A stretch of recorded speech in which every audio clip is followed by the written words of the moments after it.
I want to debunk a myth around slavery. That is that people who used to be slaves went on to themselves become slave owners. There's two versions of this myth. One is involving the United States, the other one involves Africa. Let's look at America first. So one thing I remember hearing, even when I was a teenager, was the idea that, not all slave owners were white. Some were black.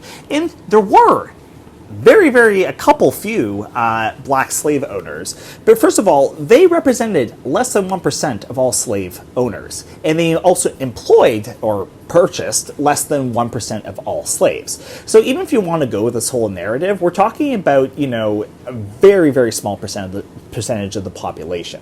The second thing, though, is also that you have to understand that some of the legal issues going on at the time.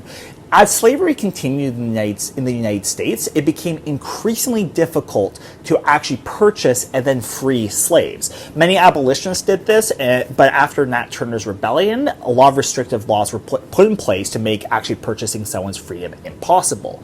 So in some cases, there would be a family, for instance, and one of them was free, and the other 4 or 5 were enslaved. So the only way that that free person could reunite their family back into, a home on a farm or whatever, the only way that they could actually reunite that family was, quote unquote, was purchasing their family as themselves slaves.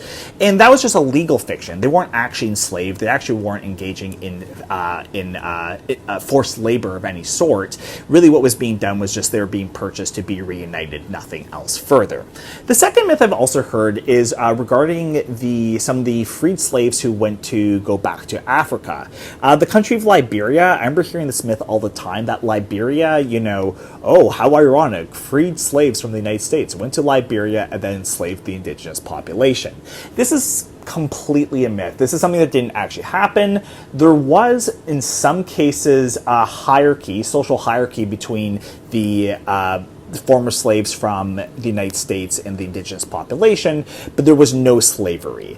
Even the 1930 League of Nations Commission that looked into this, they found there was no slavery. They did find some cases of forced labor, instances where, for instance, there was deceptive contracts or pressure to enter into contracts, but there was no, for instance, purchase of people. There was still wages and salaries and all that.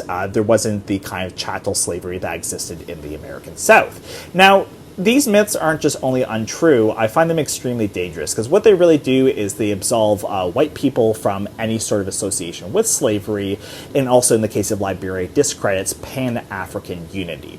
So there you go. Thank you. Let me know what you think in the comments below.